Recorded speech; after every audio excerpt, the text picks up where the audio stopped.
Cut-off ইমানো হাই নাযায়, ইমান চিন্তা নকৰিব, যিহেতু আমি বহুত কেইটা ষ্টেপ পাৰ হৈ জিলাত কেইটা পদ আছে এই লিষ্টখন মই বাহিৰ কৰি ইউবিটো অলপমান বেছি যাব, কাৰণ ইউবিত আমাৰ ল'ৰাসকলৰ পদটো বহুত কম পদ আছে। ইউবিত কাটঅফটো অলপমান বেছি যাব, এণ্ড ছোৱালীসকলৰ ইউবিত কম কাটঅফ যাব। কিয় যাব? যিহেতু ছোৱালীসকলৰ পদটো অলপমান বেছি আছে বা ৰিজাৰ্ভ তাতে আমাৰ বেছি আছে, আৰু ল'ৰাসকলৰ অলপমান কম আছে, আৰু পোষ্টৰ সংখ্যা একেবাৰে কম।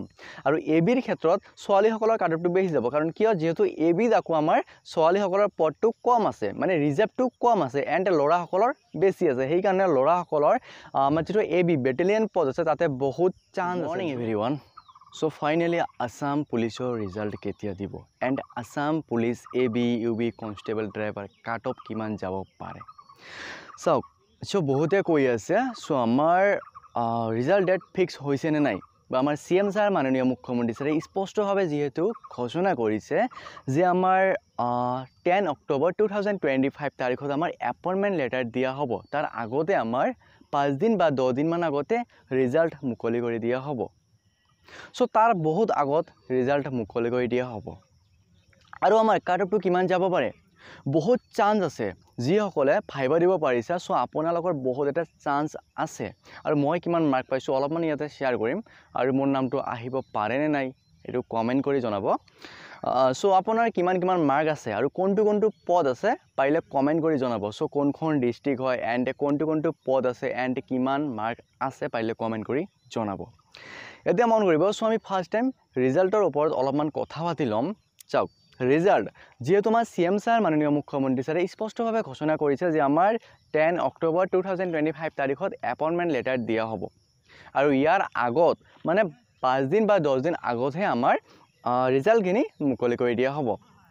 মানে চাওক, যিহেতু আমাৰ এডিআৰই, তাৰপিছত গ্ৰেড 3, গ্ৰেড 4, ইয়াৰ পিছত আমাৰ আসাম পুলিচ বিভিন্ন ধৰণৰ পদ আছে, এই সকলোখিনি পদৰ আমাৰ যিমানখিনি পদ আছে প্ৰায় 40,000 এপইণ্টমেণ্ট লেটাৰ দিয়া হ'ব 10 অক্টোবৰ 2025 তাৰিখত।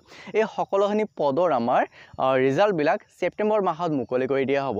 যিহেতু আমাৰ এডিআৰই আমাৰ জাষ্ট ভাইবাহে হৈ গ'ল, আৰু আমাৰ ৰিজাল্টখিনি বাকী আছে। আৰু এই ৰিজাল্টটো কিয় ইমান লেট হৈ আছে কথাটো মন কৰিব, যিহেতু এই ৰিজাল্টটো আপোনাৰ এটা চাকৰি হয়, ঠিক আছে। এই ৰিজাল্টটো এটা আপোনাৰ চাকৰিহে হয়। যদি ফাইনেলি ৰিজাল্টটো ভাল হয়, যদি আপোনাৰ নামটো আহি যায়, বা ফাইনেলি যদি কংগ্ৰেচুলেশ্যন লাষ্ট ষ্টেপটো আহি যায়, চ' আপোনাৰ চাকৰি হ'ব। এতিয়া চোৱা, আপোনাক সেইফালে কি দিব লাগিব, পোষ্টটো দিব লাগিব, ক'ত পোষ্টটো খালী আছে, কিমানটা পোষ্ট আছে, ঠিক আছে, কোনটো পোষ্ট আপোনাৰ হোম ডিষ্ট্ৰিক্ট আছে, এই সকলোখিনি ডাটা কেলকুলেট কৰিব। ডিটেইলছখিনি বাহিৰ কৰিহে আপোনাক ডাইৰেক্ট সেই পোষ্টত দিয়া হ'ব, ঠিক আছে। আৰু সেইকাৰণে অলপমান সময় লাগিব। আৰু যিহেতু ফাইনেলি 10 অক্টোবৰ 2025 তাৰিখত সকলোৰে এপইণ্টমেণ্ট লেটাৰ দিব, আৰু মই আশা কৰোঁ, মই আশীৰ্বাদ কৰোঁ সকলোৰে যেন আমাৰ ৰিজাল্টটো ভাল হয়, আৰু আমি সকলোৱে যেন খানাপাৰাত লগ কৰিব পাৰোঁ। এতিয়া চাওক, মোৰ এ বি ইউ বি এইবিলাক পদ নাই, যিহেতু মোৰ ফিজিকেলটো ইমান ভাল হোৱা নাই, মানে জাম্পটো ভাল হৈছে, বাট আমাৰ যিটো ৰানিং আছে, ৰানিংটো মোৰ ইমান ভাল হোৱা নাই। সেইকাৰণে মই অকল যিটো আমাৰ কনষ্টেবল ড্ৰাইভাৰ আছে সেইটোহে আছে। চ' নাজানো কি হ'ব কি নহয়, ইয়াৰ ওপৰত আমি নেক্সট ভিডিঅ'ত কথা পাতিম।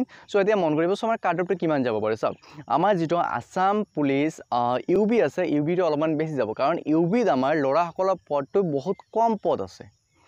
ইউ বিত কাট অফটো অলপমান বেছি যাব, এণ্ড ছোৱালীসকলৰ ইউ বিত কম কাট অফ যাব। কিয় যাব? যিহেতু ছোৱালীসকলৰ পদটো অলপমান বেছি আছে, বা ৰিজাৰ্ভ তাতে আমাৰ বেছি আছে, আৰু ল'ৰাসকলৰ অলপমান কম আছে, আৰু পোষ্টৰ সংখ্যা একেবাৰে কম। আৰু এ বিৰ ক্ষেত্ৰত ছোৱালীসকলৰ কাট অফটো বেছি যাব, কাৰণ কিয়? যিহেতু এ বিত আকৌ আমাৰ ছোৱালীসকলৰ পদটো কম আছে, মানে ৰিজাৰ্ভটো কম আছে, এণ্ড ল'ৰাসকলৰ বেছি আছে। সেইকাৰণে ল'ৰাসকলৰ আমাৰ যিটো এ বি বেটেলিয়ন পদ আছে তাতে বহুত চান্স আছে। যিহেতু আমাৰ এ পি আৰ আছে, ইউ বি আছে, আৰু আমাৰ ইয়াৰ পিছত এ বি আছে, কনষ্টেবল ড্ৰাইভাৰ আছে, 3-4টাকৈ পদ আছে। আৰু সেইসকলে ফাৰ্ষ্ট টাইম আপোনালোকে কোনটো চইচ দিব, A P R and U B, তাৰপিছত এ বি আহিব। চ' সেইকাৰণে আপোনাৰ যিবিলাক মানে এ পি আৰ আছে বা ইউ বি আছে, এইবিলাক অলপমান কাট অফটো বেছি যাব। কিন্তু আমাৰ যিটো এ বি আছে, এ বিটো কাট অফটো ইমান হাই নাযায়। কাৰণ কিয় নাযাব? যিহেতু চাওক, তাতে আমাৰ কিছুমানে ইউ বিত যাব, কিছুমানে সেইফালে আগতীয়াকৈ ফাৰ্ষ্ট প্ৰিফাৰেঞ্চ এ পি আৰত যাব, ছেকেণ্ড ইউ বি যাব, তাৰপিছতে এ বি আহিব। আৰু এ বিত আমাৰ ভেকেঞ্চিটো বহুত আছে, আৰু আমাৰ কনষ্টেবল ড্ৰাইভাৰটো আৰু কম কাট অফ যাব, মানে ফাৰ্ষ্ট এ পি আৰত, second U B, and third আপোনাৰ সেইফালে এ বি, আৰু ইয়াৰ পিছত আমাৰ কনষ্টেবল ড্ৰাইভাৰ। এ পি আৰৰ U B, A B and constable driver. আৰু ব্ৰডবেণ্ডটো আৰু কম যাব ঠিক আছে চ' ইমানো হাই কাট অফ নাযায় ইমান চিন্তা নকৰিব আৰু ৰিজাল্টটো ইমিডিয়েটলি দিব লাগে যিহেতু আমাৰ CM ছাৰ অলৰেডি ঘোষণা কৰিছে আৰু ফাইনেলি ছেপ্টেম্বৰ মাহত আমাৰ ফাৰ্ষ্ট উইক নহ'লে ছেকেণ্ড উইকৰ ভিতৰত ৰিজাল্টটো মুকলি কৰি দিয়া হ'ব ইমানো সময় নিদিব ঠিক আছে মানে 5 দিন বা 10 দিন কৈছে মানে অক্টোবৰ মাহত আমাৰ ৰিজাল্টটো নহয় মানে মিনিমাম আপোনালোকে এইটো ধৰি ৰাখিব পাৰা যে ছেপ্টেম্বৰ মাহৰ ফাৰ্ষ্ট উইকত নহ'লে ছেকেণ্ড উইকৰ ভিতৰত আমাৰ ফাইনেলি ন'টিছ মুকলি কৰি দিয়া হ'ব এণ্ড ৰিজাল্ট মুকলি কৰি দিয়া হ'ব ঠিক আছে আৰু মই আশা কৰোঁ সকলোকে বেষ্ট অফ লাক জনাইছোঁ first time advance best of luck জনাইছোঁ আৰু কিবা যদি ক'বলগীয়া থাকে তেনেহ'লে কমেণ্ট কৰি জনাব আৰু কাট অফ ইমানো হাই নাযায় ইমান চিন্তা নকৰিব যিহেতু আমি বহুতকেইটা ষ্টেপ পাৰ হৈ আহিছোঁ কিন্তু ঠিক আছে বহুতকেইটা ষ্টেপ অলৰেডি আমি পাৰ হৈ আহিছোঁ ইমানো কাট অফটো হাই নাযায় এইবিলাক চিন্তা নকৰিব কিবা যদি ক'বলগীয়া থাকে আৰু কমেণ্ট কৰি জনাব লগতে আমি কাট অফৰ ওপৰত চ' আমাৰ কাট অফটো কিমান যাব পাৰে এবি ইউবি ইয়াৰ ওপৰত আমি নেক্সট এটা ভিডিঅ'ত আলোচনা কৰিম ঠিক আছে